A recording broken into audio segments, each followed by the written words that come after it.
The next command in Exodus chapter 20 is, "You shall not murder." Found this one really interesting, but I'll explain at the end what was interesting. Goes right back to Genesis, really the principle of life. And of course, the first murder is recorded before that commandment was even given in Genesis chapter 4. Genesis 4, verse 8. Cain talked with Abel his brother, and it came to pass when they were in the field that Cain rose up against Abel his brother and killed him. Then the Lord said to Cain, "Where is Abel your brother?" He said, "I do not know. Am I my brother's keeper?" And he said, "What have you done? The voice of your brother's blood cries out to me from the ground."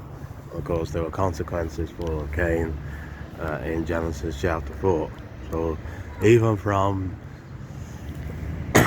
before Exodus chapter 20, we can see this principle applies.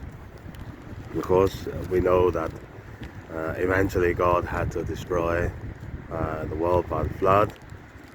And then, of course, Noah had to survive over a year in the ark. And then when he came out of the ark, God gave a new command in Genesis chapter 9. This is what we read. God's blessing upon Noah, and specifically God gives instruction about the importance of human life. And we read that in Genesis chapter 9. Genesis chapter 9. Pick it up here in verse 6. Whoever sheds man's blood, by man his blood shall be shed. In the image of God he made man. As for you, be fruitful and multiply, bring forth abundantly in the earth and multiply in it. Whoever sheds man's blood, by man his blood shall be shed. For in the image of God he made man. Here we see the significance of humans made it in the image of God uniquely. Only humans are made uniquely in the image of God. And here we see that after the flood, of course, Noah would have known about Cain and Abel, no doubt, over time. We see God reiterates the value of human life. And maybe in our world today we have desensitized the value of human life. Every life is given by God, and every human being is made in the image of God, and therefore has value, dignity and significance. But in Exodus chapter 20, let's go back to our series. Of course, the next command is Exodus 20 verse 13, "You shall not murder."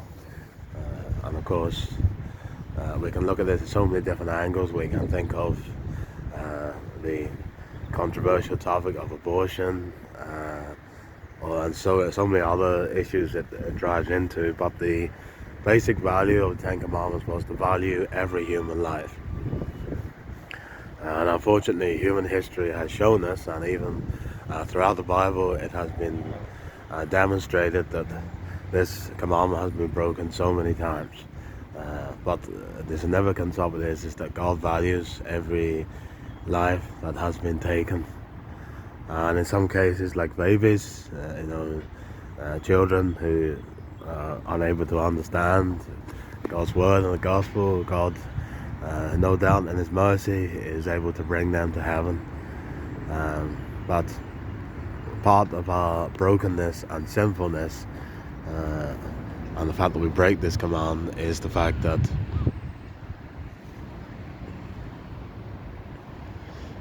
we devalue human life, and we almost come desensitized to the fact that when a life is gone, that God is grieved, particularly when it's through maybe someone else's terrible actions or choices or things. And God really does value human life, and he values it far higher much than we do and think. And that's why God said, "You shall not murder."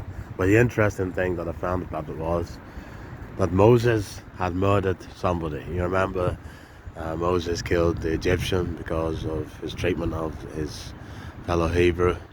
And of course he hid him in the sand, but of course God then was discovered, and then Moses had to spend a period of time in the wilderness before God spoke to him in Exodus chapter 3. I just wondered how Moses reacted to that. You shall not murder, and yet he knew that he had murdered the Egyptian. I just thought that was quite fascinating, just something to think about. But the basic principle of life of the commandment is to value every human life because we're made in the image of God. Thank you for listening.